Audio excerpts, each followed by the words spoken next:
Welcome to the panel of Total Destruction, sponsored by Skybound and the Science and Entertainment Exchange. For those of you who don't know about the Science and Entertainment Exchange, we are an organization that brings together scientists and those in the entertainment business to basically create scientific community correctness. So when I first was brought onto this exchange and asked to do this panel, my whole thought was, why me? I have no scientific knowledge. But when you start to think about it, I'm pretty certain I would be the person most likely to die first in every apocalyptic movie. So this, for me, is a purely selfish endeavor to try and figure out how I'm going to survive. So let's get into it. First off, we're going to have Parisa Tabriz. She's known as Google's security princess. And yes, it says that on her business card. Woo! Give it up for her. She leads a team of 30 hackers who spend their days trying to find ways into Google's security systems and products in order to protect us from cyber attacks. So Parisa, do you want to kick it off? Yeah, I'm excited. So I'm going to talk about total destruction that can happen from the internet or from the cyber world and cybersecurity. And I have a couple slides. Can we see the slides? We good? Yeah? Okay, cool. So first, I just want to say that there's nothing really magical or mysterious about the internet. I think people forget that it's actually a tangible, physical system, and it was just made to control the flow of information. It's actually a lot like the Postal Service. And instead of mail getting sent on trucks and on the road from sender to receiver, really what we have is information, binary information. And this information is encoded in bits, ones and zeros, and these are the atoms of the internet, the atoms of information on the internet. And instead of traveling on roads, they're actually traveling on wires. And these can be cable wires or wires made with fiber optics. And you can actually even have this information traveling over the air, right? So people are probably familiar with wireless technology or satellite internet. But very similar to the Postal Service, it works internationally. And there's a lot of intermediates between you and some web service or technology service you're talking to. So I have a visualization of the internet, and this visualization, Oh my God, beautiful, right? Lovely. It's actually from 2003, so this is actually really dated, but it gives you an idea as to how interconnected really the internet is. And the different colors actually represent countries where internet service providers are based in, but that doesn't really reflect the internet by itself because there are no country boundaries to the internet. No one country or company owns the internet. I have an updated image, and this is actually the internet in 2015, and you can see that it's even more dense and more interconnected.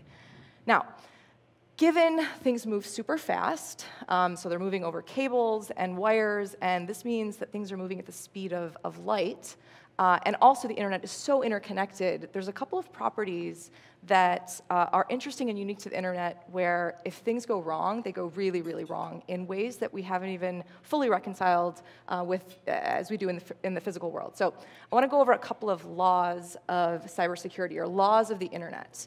That we have to keep in mind if something goes wrong, this is what we have to remember. One, no national boundaries. So I showed you that visualization of the internet, and no countries, no country owns it, no company owns it.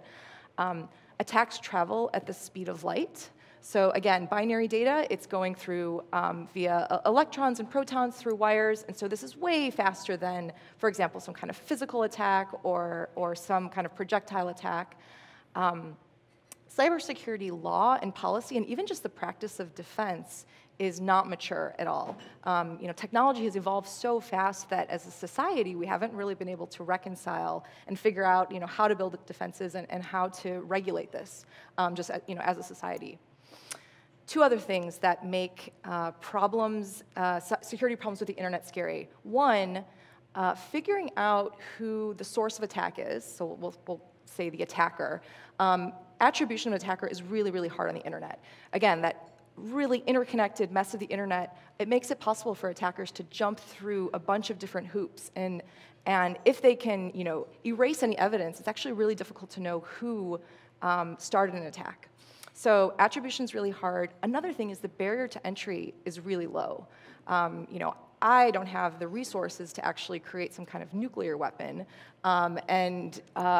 You know, That's a good thing. yeah, that's good. About to get That's good. We're going to talk about that. But with cybersecurity attacks, you need a laptop. You need to be connected to the internet. And there's a lot of information online that makes it possible for really any attacker to cause havoc. And so I want to go over a couple of examples, real examples from the past couple of years of attackers causing havoc via cybersecurity problems. So first one, Stuxnet. So Stuxnet is the name of a malicious computer worm. This was actually first identified in 2010, and the worm targeted industrial computer systems. In particular, it targeted programmable logic controllers, and we abbreviate these as PLCs. And what PLCs are used for are automating electromechanical processes in factories or assembly lines. Now, Stuxnet actually targeted PLCs in an Iranian nuclear plant. And what it did was it made the PLCs go really, really, really fast and eventually wear out. And so it caused damage to the programs that were running in this power plant. And so that was really bad, and there's a lot of information about that, some of which has been reported. Countries have not acknowledged involvement in that, but this was a really known malicious computer worm. Now, Stuxnet by itself, it wasn't designed specifically for this power plant. It was a general malware worm, and so it could be used to actually attack other PLCs and other, large systems that do industrial processes or infrastructure processes. So you can imagine like water treatment and distribution, or waste collection and treatment, or factory assembly or power lines. And so you can sort of imagine, like, if it's possible to infect and really alter how these PLCs work in these large, systems and factories and assemblies that society depends on, a lot can go wrong. That's just one example. Experts also believe that Stuxnet is, available in hacker circles, and that means that, we don't know how to, we have no general defense to Stuxnet, and a lot of the vulnerabilities are still, around. So that's one. Another example. We're going to keep going. Another example is. Is anyone scared yet? Recently is Mirai. So Mirai is a piece of malware that turns devices that are connected to the internet into bots that some centralized entity can control. And so you imagine you have all these different devices, and in this case it was consumer devices. So webcams, wireless routers, all the things that you probably have in your home. It can actually control them, and from a centralized place kind of leverage the power of all of those devices and use them to attack services and bring them down. So it's a botnet that performs a denial of service attack. And Mirai was discovered in August 2016.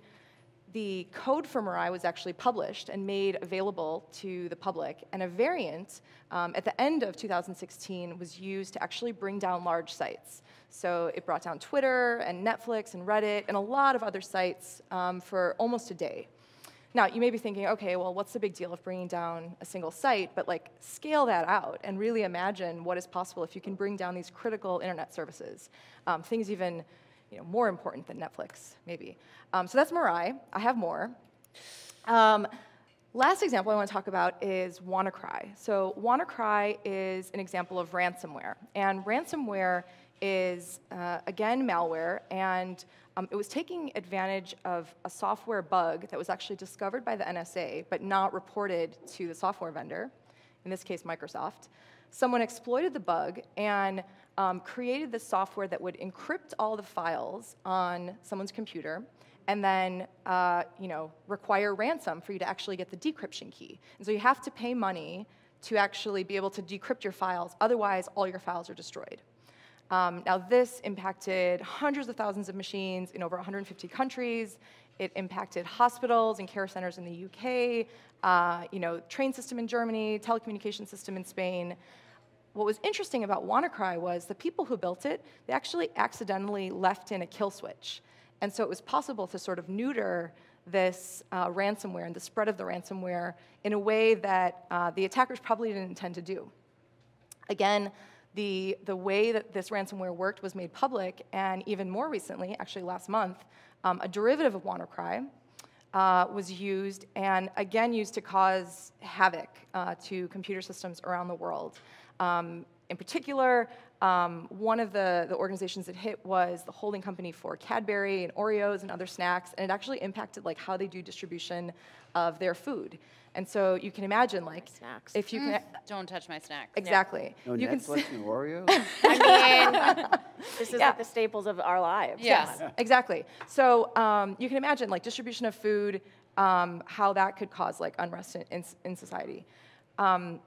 So far, I've talked of examples of maybe technology you sort of expect is connected to the internet, like your webcam, laptops, computers, but increasingly, lots of things are connected to the internet. And so you may have heard the term Internet of Things.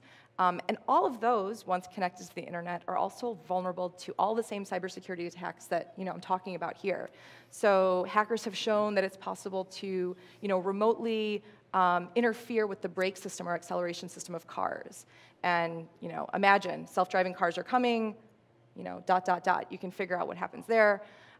Medical devices have been shown to be able to have vulnerabilities and be remotely exploited, in particular pacemakers and insulin pumps. And increasingly, medical devices are benefiting from embedded software and embedded technology, but also vulnerable to attack. And then even more recently, there was actually a demonstration of an exploit that was delivered to light bulbs that are connected to the internet. Like, you're probably thinking, why do light bulbs need to be connected to the internet? Well, some are. And a drone actually delivered a exploit to these light bulbs. It then spread to other light bulbs that were connected in the building. And it wasn't, this was a demonstration, so not actually trying to cause harm, but the researchers were able to show that they could get the light bulbs to flash SOS in Morse code, just to kind of show, what is possible. So, security problems everywhere. I've talked about a couple of real examples, but you can sort of, imagine what is possible with the internet, kind of given the state of security today. And, someone could throw a national election. Or Not that happened. rewrite our comment. common understanding of history, right? Like, people go to Wikipedia for facts, and that's just a website. Where you go for your source of news is often a website. And as more of our economy and financial systems go online, you can imagine how, like, if NASDAQ is hugely hacked and society lose their trust in kind of, economics and interactions like that, lots can go wrong. And so most of my day, I actually think about defending against all of this stuff and making it so that people can use technology safer. But there's a lot of challenges ahead, and I look forward to hearing about stories of ultimate destruction online, but there's also some reality to it, too. That was incredibly terrifying. Yeah. Genevieve, by the way, I forgot to introduce you. That's This is okay. Genevieve Jones. I was so excited to get into things. Hi, guys. Hi. I'm Genevieve Jones. I work at Skybound. Amazing. Yeah. And you're an amateur scientist, I hear, right? I'm also an amateur scientist. I'm That's Genevieve great. Jones, amateur scientist. So I know we both have a question that I really wanted to get into. Yeah. And I hugely have a lot of questions for you. So first and foremost, you talked a little bit about the hackers that you employ and also the hackers that are out there kind of doing these negative things. I think for a lot of us in the entertainment business and a lot of us that watch movies, you kind of get this perception that hackers are either incredibly bad, kind of like badass guys, or hot, sexy women. What do you think, like the interaction? It's true. I mean, think about The Strain. Think about hackers. What do you think the most common misconception in terms of hackers is right now? Yeah, I think one thing is just that there is this like one-dimensional expectation of hackers or people that work in information security, and sometimes they'll sort of be the depiction of, oh, there's the black hats, which are the bad guys, and the white hats, which are the good guys. But the reality is, knowing about security flaws is actually really helpful in us making security flaws better. And people are just more complex than good or bad. Like, we know that for all occupations, right? I mean, a scientist can both be someone who, uses their knowledge to make the world better, as well as someone who, creates destructive weapons. And so I think one misconception is that hackers are, good or bad, genius, antisocial, or, sexy femme. And I think, like all people, we're complex. And I wish I could share like a picture of my team, but they're normal-looking people, and we come in all shades of color and size, and I'm excited to kind of see stories that depict more of that diversity, because we need more help, right? Like I've kind of shared like how many challenges we have ahead and how important it is to fix these.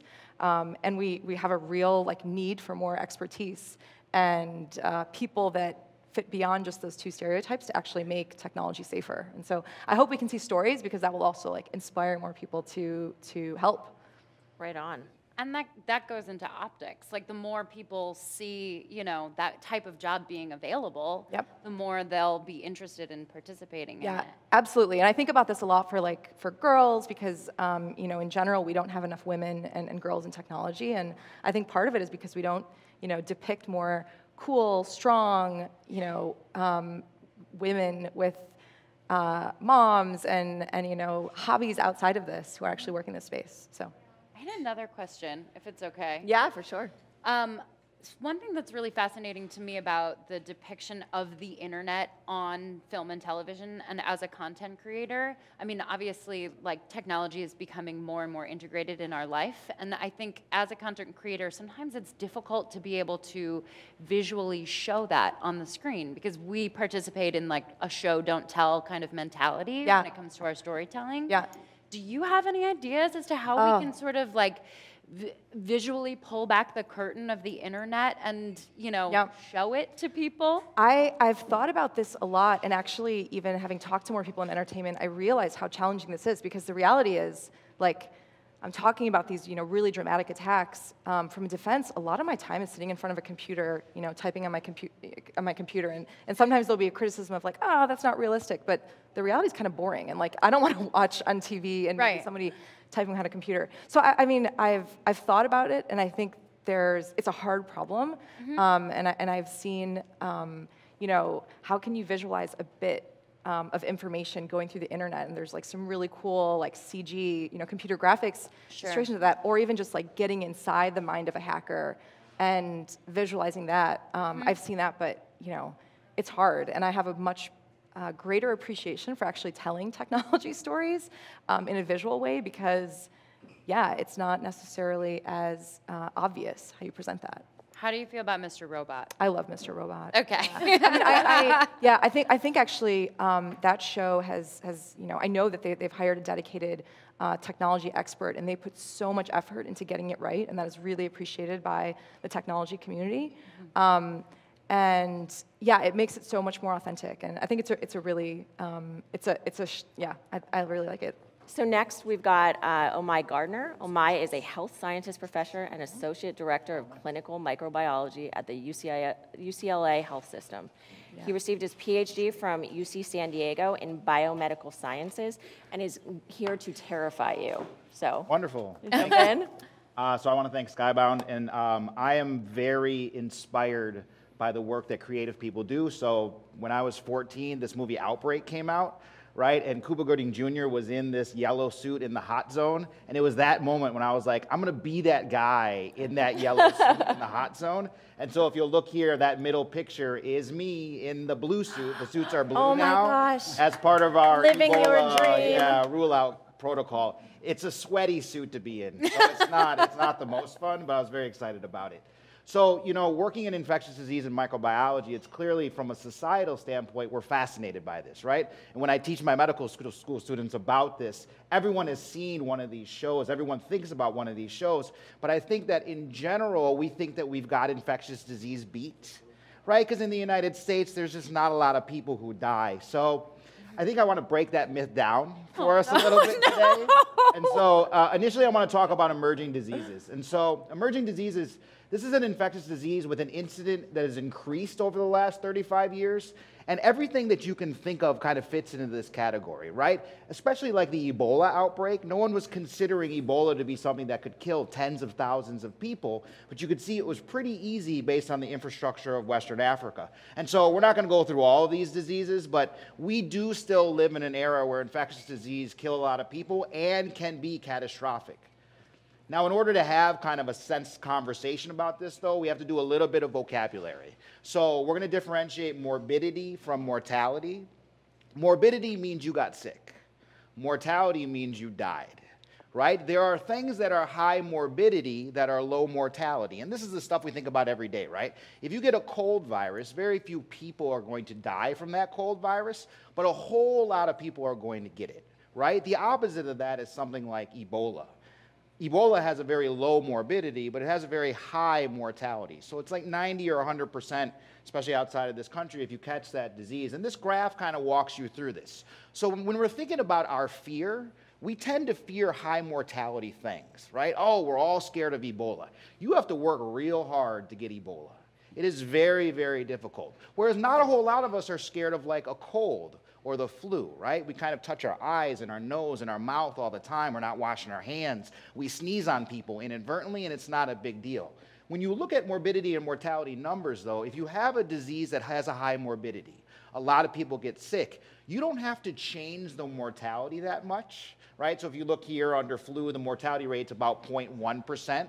Typically only people who are very, very old or very, very young die from influenza. But if you move that 0.1% to something like 9%, suddenly the numbers of people that die extend into the millions or the billions. And so we're going to talk a little bit about that. I called this talk Sneezes, Mosquitoes, and Mind Control. So we're going to start with sneezes. So I want to talk about the 1918 influenza virus. So this was a virus that wasn't that much different from our normal flu. It had crossed a number of different species, had gone from birds into human beings. But if you look at the overall numbers of people that died worldwide, so about 600,000 people died in the United States that year of the flu, and worldwide the number was estimated like it was maybe 50 million people that died. So what was interesting about this particular virus, the kind of graph on the upper left shows that there was just a couple of months where you saw this really high mortality. Now, what was also different about this virus, and that's kind of what that graph shows on the lower left, is that, as I said before, usually babies and old people die of the flu. But for that particular virus, it was people between the ages of 18 and 40. Wow. That is terrifying, right? Because it's now people that aren't immune compromised. It's all of us walking around who are healthy that seem to have a much higher target of the virus. So if you do a little bit of math, and we project to 2016 versus 100 years ago. So 100 years ago, there were about 100 million people in the United States, and 675,000 of them died, right? So that's a 6% mortality. So if we take that 6% mortality of the flu and express that on our US population right now, we're at, somewhere around 300 or so million, 6.75% mortality. That's 2 million people who died in that flu epidemic. That's Houston. So we just lost Houston in our influenza epidemic if it was like 1918. I don't know if I'd miss Houston, to be honest. Oh, Chicago. Sorry, sorry, Houston. Sorry, Houston. You're amazing. So if we extend that to a worldwide population, so as a world, we're now at 7.5 billion. The mortality rate was a little bit lower worldwide because it wasn't such an urban center. We would have lost 234 million people. We just lost Brazil. Brazil? I'd miss Brazil. Right? So, I like it really, I like their meat. It's astounding how large the Cartagena. numbers grow on something as simple as influenza when you change the virus a bit. The other thing that's scary is our interconnected world. So when we think about respiratory viruses, you can go from LA to mainland China in 15, 16 hours on the plane. And we saw this with the SARS epidemic. So this was our severe acute respiratory syndrome. This happened in 2003 and 2004. This was an interesting virus. It's a coronavirus. It's just like a normal cold virus, right? So typically, high morbidity, low mortality. This was a virus, though, that actually moved from bats. In general, I'm going to be telling you things to not do. Never touch a bat.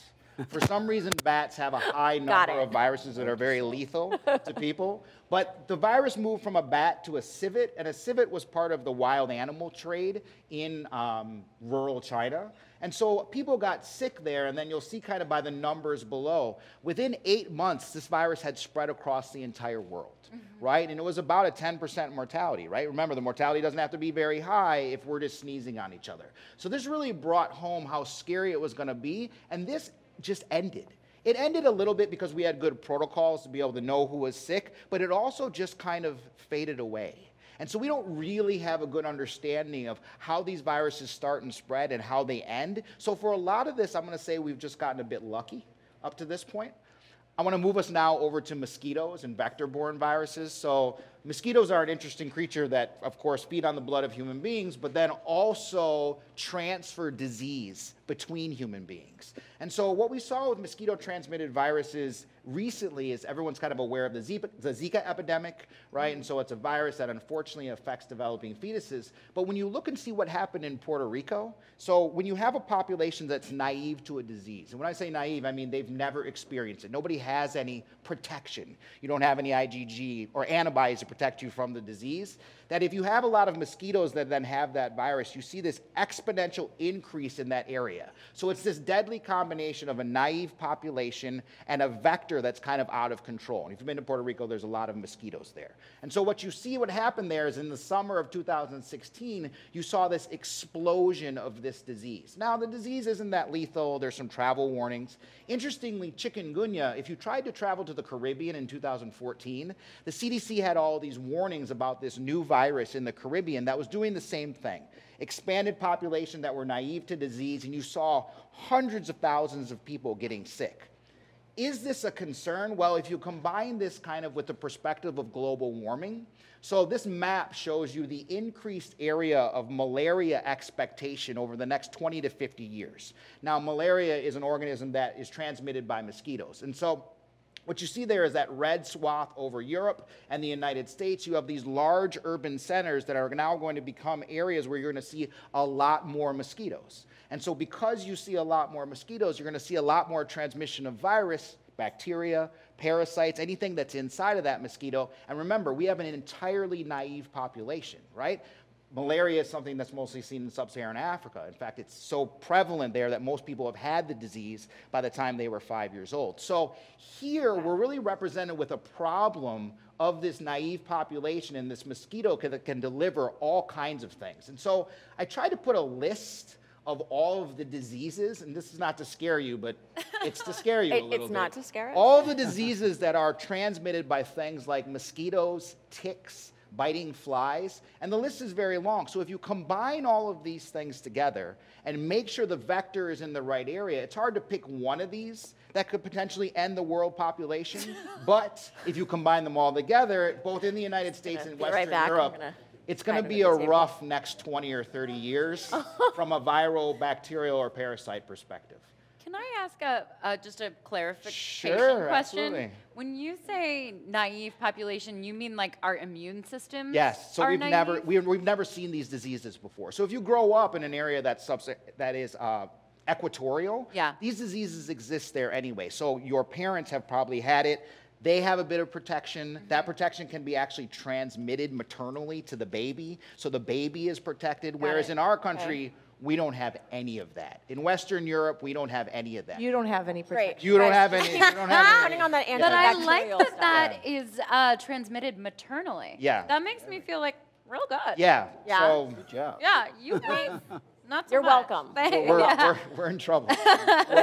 We're all a little bit in trouble anyway. So I wanted to finish with an interesting story about mind control. And this is for all of you. This is all you out there that this like is what we really need here. that like kittens or raw meat or raw steak, rare steak. I had a rare steak last night. So there's this organism called Toxoplasma gondii, and it is a single-celled parasite, and that's a picture of it that's in the middle. And so the life cycle of this organism is that it exists in the GI tract of cats. So as cats defecate, they release these little cysts, and these cysts go out into the environment. So an animal like a mouse will be eating grass that has these cat feces on it, and then it'll get infected with this organism. This organism will then take up residency in the muscle of that mouse. So now that organism needs to get back into the cat. The only way for that to happen is that the cat hunts the mouse, eats the meat raw, and then the organism is back in the cat, right? So a pretty simple lifestyle of this organism, or life cycle of this organism. We're accidental hosts in this, so we can either get it by eating cat feces, which happens more often than you would think, or by eating raw meat. Either way, the organism gets into our body. So this is interesting if you look at the success level. 30% of the world's population has this bug. That's 2 billion people, right? Most of the infections, oh, I've lost my mic. It was a fun progression watching that fall down your face, though. Most of the infections are asymptomatic, so you won't see disease. And then finally, if you do see disease, you're typically immune compromised. So there's something in the parasite world that I find fascinating. It's called the manipulation hypothesis. And this says that a parasite can alter the behavior of its hosts for its own benefit. So we see this in parasites where like parasites of fish that need to be inside birds to be able to kind of propagate will convince the fish to swim up close to the top of the water so that the birds have a higher chance of like, thank you, swooping down and picking up the fish, right? It looks like moves here, guys. It looks like this also happens for toxoplasma. So somewhere between 50 to 70% of the mouse and rat population are infected with toxoplasma. And remember, mice and rats are inherently scared of cats, right? It's as simple as Tom and Jerry. But if you have a mouse or a rat that's infected with toxoplasma, they lose that fear. So what I'd like to show you is a little bit of science. As a scientist, I want to walk through some experiments. So here's an experiment that they did. They put a mouse in a box, so kind of that green box that's there, and then all the way on the left side, they put some urine. Sometimes they put rabbit urine, and sometimes they put bobcat urine. Bobcat urine a mouse would be afraid of. Rabbit urine a mouse wouldn't be afraid of. And so the heat maps over there show you where the mice spend most of their time. So when it's rabbit urine, they'll spend some time by the rabbit urine. They'll spend some time not by the rabbit urine, right? But if it's bobcat urine, you see how they spend all of their time as far away as possible from the bobcat urine? Sure. Very straightforward. But when you infect the mice with toxoplasma, you see that the mice lose their fear of urine, right? So initially it was thought, well, maybe it's affecting the mouse's nose. The mouse's nose is just fine. It is affecting it's affecting the mouse's brain. The toxoplasma is telling the mouse specifically, you are no longer afraid of cat urine. You actually like cat urine. Come on. To be able to convince the propagation of the parasite. Okay, so fascinating, but it's a mouse. So what does this mean for us? So there have been a lot of studies on people that have been exposed to toxoplasma, and there's a whole lot of interesting data that comes out. So people who have had toxoplasma infections, and you have them for life, typically you don't clear the organism, they have an increased correlation of having car crashes. They also have an increased correlation of making poor financial decisions. Not quite sure what that means. But there is a correlation as well with schizophrenia and suicide attempts. Wow. So the question I have is, why would toxoplasma as a parasite want to make people a little bit more jumpy, potentially suicidal? And this goes back to evolution. So at a certain point in our evolution, the cats were lions and we were chimpanzees. And so it's much more likely that a chimpanzee is going to be caught and killed by a lion if it's feeling a little suicidal that day, right? Or if maybe it got into a car crash. Just some kind of interaction that makes it much more susceptible. And so I'm a little bit of a horror buff, right? Especially kind of the 70s and 80s horror movies. And the horror movie that always scared me the most was this one, Invasion of the Body Snatchers, where you couldn't tell who was controlling and what person was which. And so I really think with this story, you have to think about your own thoughts. So like when you're in the pet store and you're like, wow, I really want a kitten, is that you or is that the parasite living in your muscle telling you that? It's the same thing about preferring your steak very rare. Cooking your meat has brought us to this point in evolution, right? Before, as we were eating raw meat, it's very dangerous. But we're moving back now into a time. I was even served relatively raw pork the other day at a very fancy restaurant. I ate it. It was good. Right? But maybe it was the parasite telling me to order that and to eat that. And so when you look at toxoplasma, 30% of the world is infected, but 85% of the world has some sort of parasites. And all the parasites are able to do this. So when we talk about, you know, whether or not we're going to be taken over, or I think we already lost. Like, I honestly think, and I like to think of us as sentient puppets for our single-celled parasitic masters. There we go. Awesome. Thank you. Thank you so much. Yeah. All right. So first and foremost, Are you asking this question, or is a cat asking? I'm not really inside sure. you. I'm honestly not sure right now. I do have to say I am allergic to cats, so Oh, maybe I might be right. evolved. I think I'm evolved. So, oh my, is this kind of where the term crazy cat lady came from? Is that something that's kind of come from? That I don't know, but this is definitely the reason why pregnant women can't change kitty litter. Right? Everyone's kind of heard that as a rule. So, I don't think I've ever heard. oh, you haven't heard that. No, So okay, I the other learned thing with something new today. toxoplasma is it can cross the fetus and kill a developing fetus. And so Wow. you can't get the oocysts into your mouth from the cat. Again, we eat a lot of feces, cat feces. And so you can't get the I don't know if I oocysts want into to your ask mouth from how that. that's possible. Okay, that was also terrifying. So, besides wearing like a full body protective suit at all times, what else are we doing, or what else can we do to protect ourselves from these, from these various parasites? Are there vaccines? Are there inoculations that we're working on? Like, tell me there's some good news here. So there's all of that. There are vaccines that are being developed, but not for toxoplasma. But in general, if you just wash your hands and keep your hands out of your eyes and your mouth. So there have been studies, people touch their eyes or their mouth about 2,000 times a day. And so if you're able to kind of bring that number down, yeah, because even in your eyes, they drain back into you can get flu through your eyes. So if you stop doing that and wash your hands, but for the really horrible stuff like mosquitoes, we used to have malaria in the United States, and then DDT solved that problem. And so I think that there's going to be a lot of research once kind of the global warming continues to get worse and worse and mosquitoes get more extended range, where we will fight the vector in and of itself. So maybe you don't have to worry about dying from Nairobi sheep virus disease. Is that a real thing? That's a Is real that a real That's thing? a real thing. All right. Okay, I'll take it. I'll take it. Okay, and then second question, and if we're not scared enough, so one of the most interesting things on a show that I know everybody here loves, and we've got it on our badges right now, The Walking Dead. One of the coolest reveals was that the virus that causes zombieism is already inherent in everyone in the population in the show. Is there any specific parasite or disease besides the one found in cat feces that we all probably sitting here have right now? Yeah, that's a great question. So herpes viruses, which we tend to just think of as like HSV1 for cold sores, but there's actually 8 different herpes viruses. By the time you're 50 or 60, everybody has at least 4 or 5 of them. And if you look at our nucleic acid, so if you look at our genetic code, a substantial amount of our genetic code is actually herpes virus code. And so you can really kind of, again, start to think of yourself as maybe a parasite puppet master or just a big viral genome. So how about we don't slut shame? Because you all have it. How about that? Yeah, How about there you that, go. guys? Genevieve, do you want to make out? Yeah. I have one question. Sure. Do you think of diseases as having personalities? So I'm real bad at this. I personify them all the time. Yeah. When I'm teaching, I'm like, this virus wants this, and this parasite wants that. Yeah. None of that actually happens, but it's the easiest way to tell the story. But I will say this, you can't divorce yourself from the microbial world.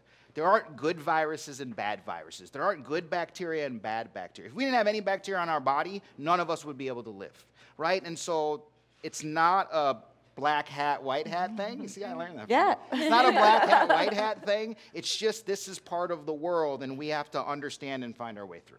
But like, what's the biggest asshole? Right now, methicillin-resistant Staph aureus. That bugs me. Yeah. Okay, got it. Amazing. I like to call my bacteria Fred, but that's Yes. just me. All right, we are going to move on to, we're going. I feel like we're going down a scale of like the very kind of like basic threats and threats inside our body to the we all gonna die, which is now talking to James W. Pico. You guys are all terrifying. Are you guys good? You know, not one We are over right the other. now. Total destruction of the presentation. There we go. Are we good? Okay. So James is the Weapons of Mass Destruction Coordinator for the FBI. Before that, he served for 5 years in the U.S. Marine Corps, and he's generally a badass. don't He's, know about that. hopefully computer is working. Are we good? Yeah, I just gotta press play. All right. Nice. All right. So All James, right. do you want to tell us where the WMDs are? Well, first, let's review what we've learned so far. Don't let your cats get online. That's gonna take it away. Nice transition. Terrifying. Good morning. My name is James Pico. I'm the FBI's Weapons of Mass Destruction Coordinator for the Los Angeles Field Office, one of our larger offices. And I'm going to talk to you today about a little bit about the WMD program, and I'm going to kind of go over a few of our worst case scenarios. So the WMD program, what do? We try and prevent WMD terrorism. Now, after the Iraq War, there are endless debates on what constitutes WMDs. You know, we found them, we didn't find them, they're here, they're not here, they don't exist, they do exist. We break them down simply into chemical, biological, radiological, or nuclear and explosive materials. Doesn't matter if they were made by a government, they don't matter if they're military grade. If any of those categories are used in bad ways, we consider them weapons of mass destruction. And to kind of go down, I'll talk a little bit about each one. We break them down. Well, let me backtrack. A lot of folks in my field, I'm going to be honest, we're geeks. We love chemistry, we love physics, we love science. So we found out when we start talking about long-chain hydrocarbons and things like that, people glaze over. And so what we've done, we've sort of broken them down into what they do to you, the bad things they do to you. So for example, with chemical agents, we break them down into nerve agents, blood agents, blister agents, pulmonary agents, incapacitating agents, and riot control agents. That's what they do to your body. Nerve agents attack your nervous system, which pretty much controls everything in your body. So everything that can go wrong does go wrong. Blood agents prevent your body from moving oxygen, prevent your blood from functioning as blood is supposed to do. Blister agents cause horrendous blisters. I mean, we're not talking about new pair of shoes blisters. We're talking about massive all-body blisters. Couple right now. From walking Yeah, the not those. Not those. Not Okay. those. Pulmonary agents attack your lungs. Incapacitating agents just make you sick. The worst flu you've ever had, the worst hangover you've ever had, all of a sudden, we've given it to you. And then riot control agents, I'm not going to ask for a show of hands who's been pepper sprayed, but pepper sprays and other agents like that. Now, when we go into, let me back up a little bit about chemical agents. A big area, and I'm going to talk about this a little bit down the road. Again, they don't have to be military-grade things. Toxic industrial chemicals and a lot of things that are ordinarily used in our society will do these bad things to you. So we work that. Moving on to biological agents. Picking up from my partner here, really any disease-causing organism or toxin from a plant. We don't break it down to, well, was it created in a lab? Was it grown by a mad scientist? If it's a disease-causing organism or a natural toxin, we consider that a biological threat agent. Then radiological, any nefarious use of radiation. Now, folks in my world, we love radiation. We play with stuff all the time. It's actually in use quite a bit in our society. I was wondering I know, right? that glow. Don't screen my car. But when the bad guys use radiation to do bad things to you, we get involved here. Whether or not that's in a dirty bomb, dispersed explosively, or whether or not it's just an exposure, a source put somewhere to deliver a dangerous dose of radiation to you, or any other use of it. If you simply sprinkle it like kitty litter for nefarious purposes, we'll get involved. And then nuclear weapons, fission and fusion bombs. And we'll talk about that here in a moment as well. And of course, explosive, which is really the most commonly used material by terrorists around the world. Folks are comfortable with explosives. We can hop online and find countless explosive recipes. Explosives are still the leading weapon of choice by most terrorists. Now, in the WMD world, one thing we've noticed is there tends to be two tracks. There's what's commonly available. And in the history of WMD, it's hey, what do I have? What can I use? And then there's also the high-tech mad scientists, what many movies are made of, where you need a national-level lab to create something really, really nasty. A VX nerve agent where one drop of it on your skin will kill you in 5 minutes. Those do exist, but they're very difficult to make. So they're two tracks that it tends to take. What I'm going to talk about today is 3 really bad case scenarios. The first one is smallpox. I know, bad disease. Whoa. You don't want it. Sorry for all of you eating right now. Yeah, really. Doesn't help your online profile at all. Smallpox is bad. Now, what's so bad about smallpox? There's lots of diseases out there. It's highly contagious. I don't know that I'm going to use the right terms here. High morbidity rate and a high mortality rate. It's got the 2 combinations there. Now, the thing with smallpox here is that we beat it. We beat it bad. Anyone here that's older than 45 has that little scar on your shoulder from your smallpox vaccination. We vaccinated the whole world pretty much, and we eliminated it from the world. There are only 2 places that smallpox exists, and that's the Sdcc in Atlanta, Georgia, and the Russian Federation's equivalent outside of Moscow.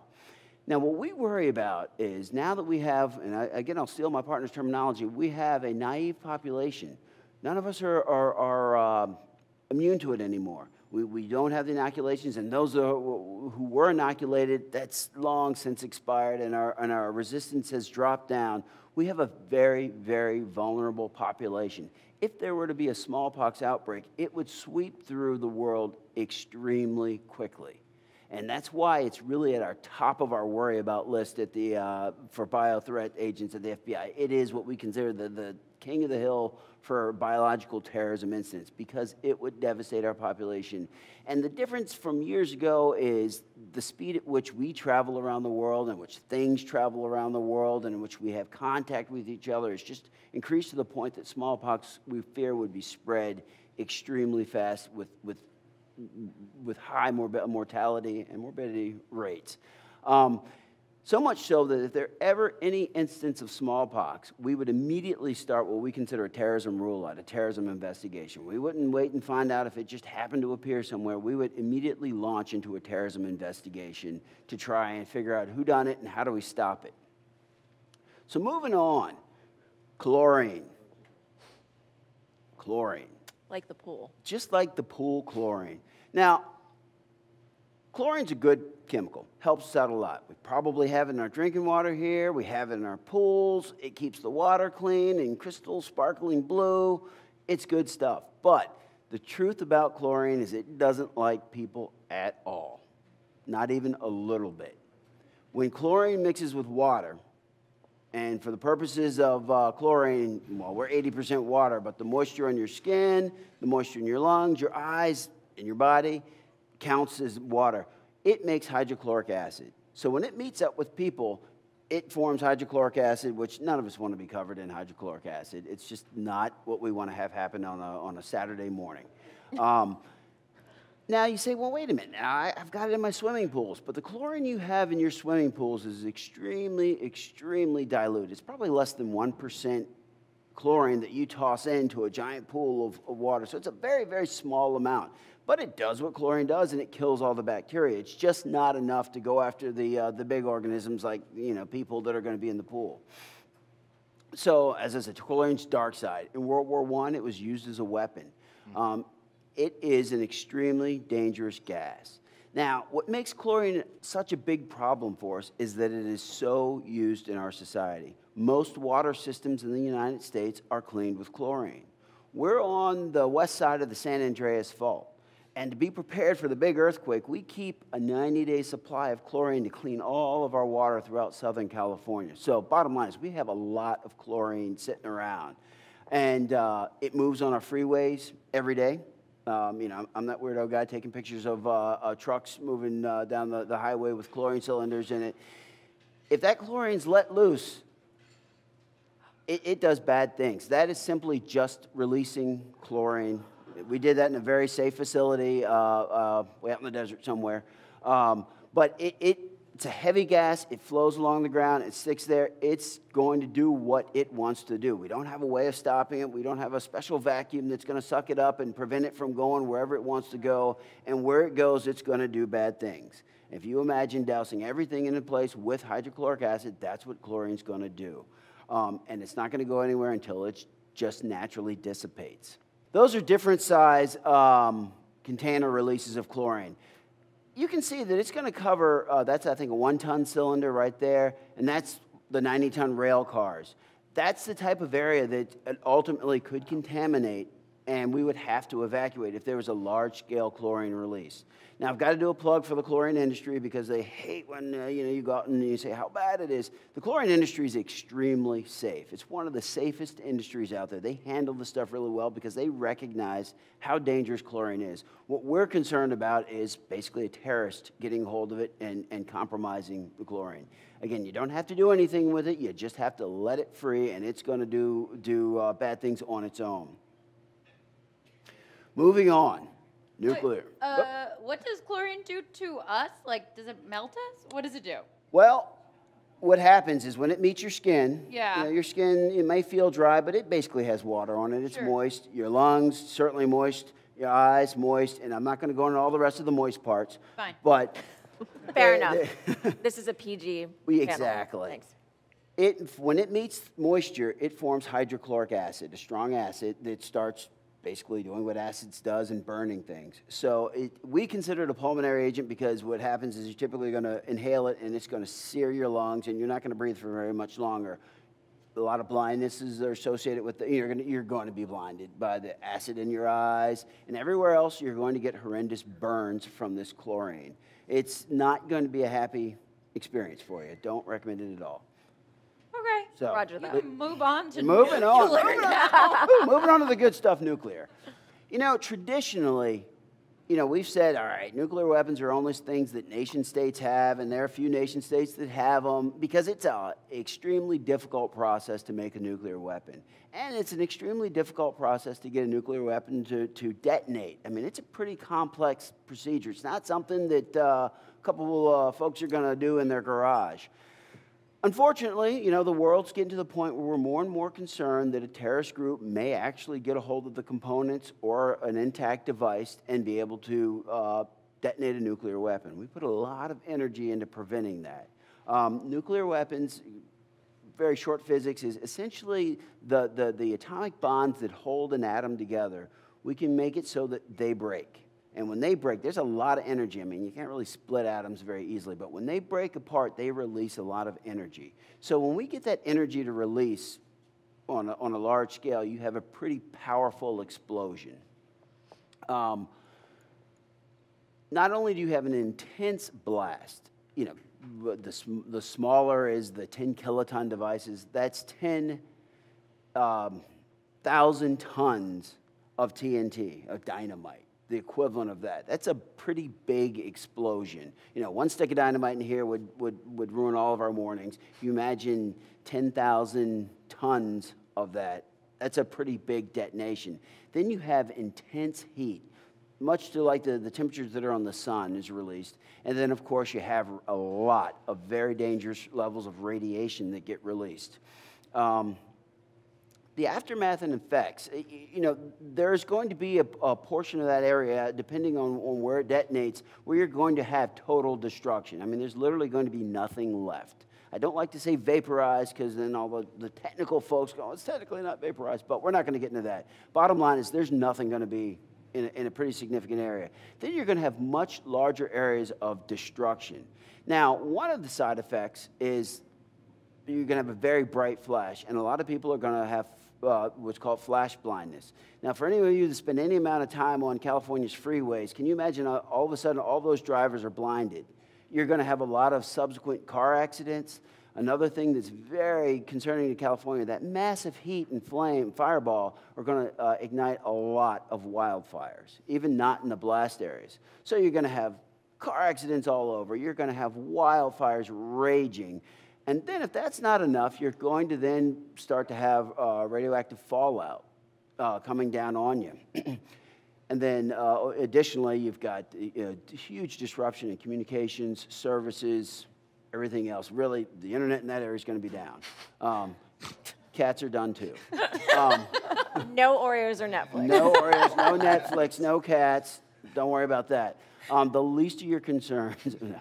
But you're going to have a lot of infrastructure damage. That immediate area is going to be out of the fight. And they're essentially going to basically have to wait until people come in to assist them.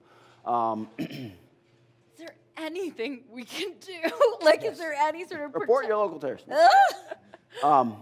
So, again, a nuclear weapon is dangerous. And when we get into nuclear weapons, another thing that we look at, one of my first ventures into WMD world was studying these things at the Naval Academy. And we looked at how you use them. High altitude burst can create an EMF that'll take out all your electronics.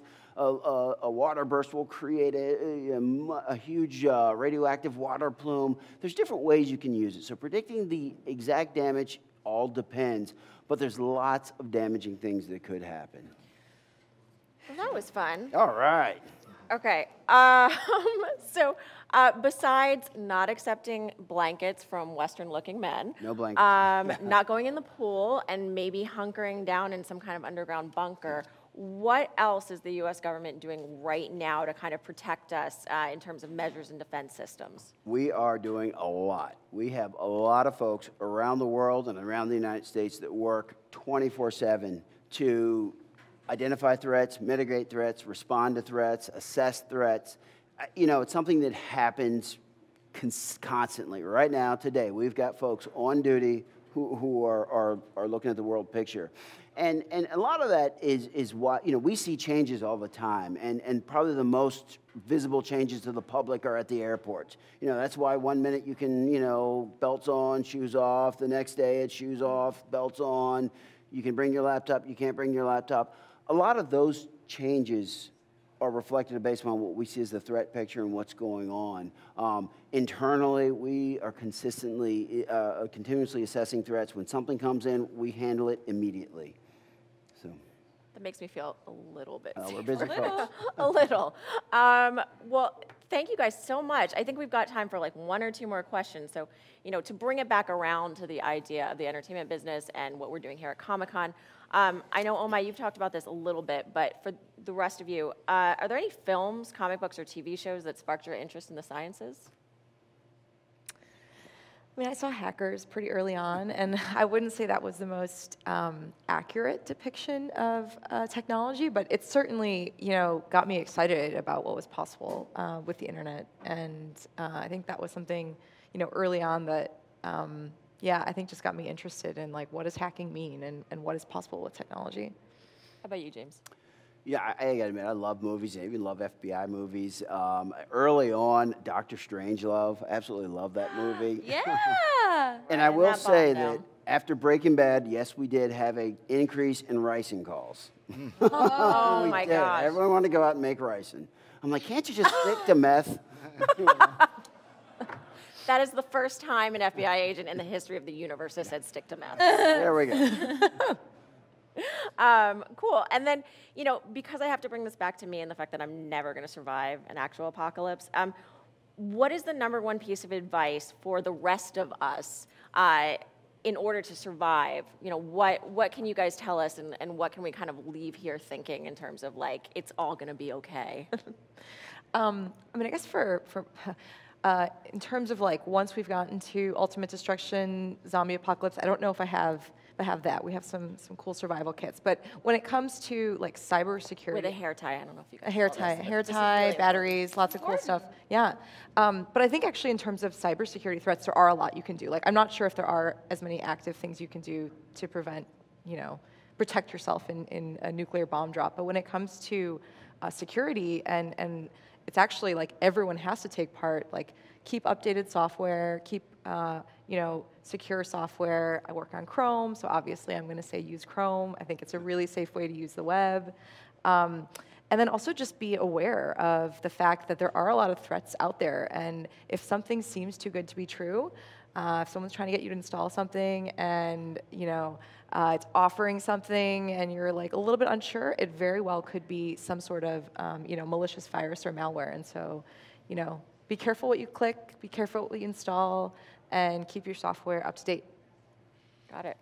Yeah, for me, it's 3 things, and I think they're relatively simple. Wash your hands obsessively.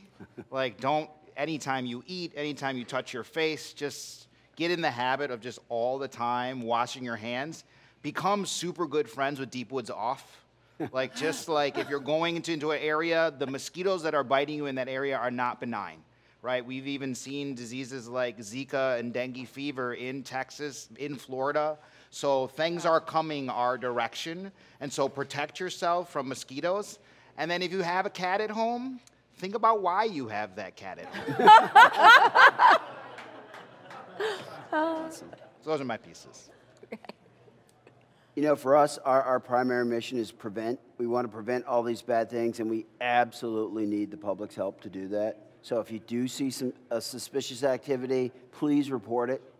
Please, I can't ask that enough, and more sincerely, report that suspicious activity. You know your neighborhoods, you know your communities, you know your businesses, certainly better than we do. If you see something that's just not right, report it, and we'll look into it.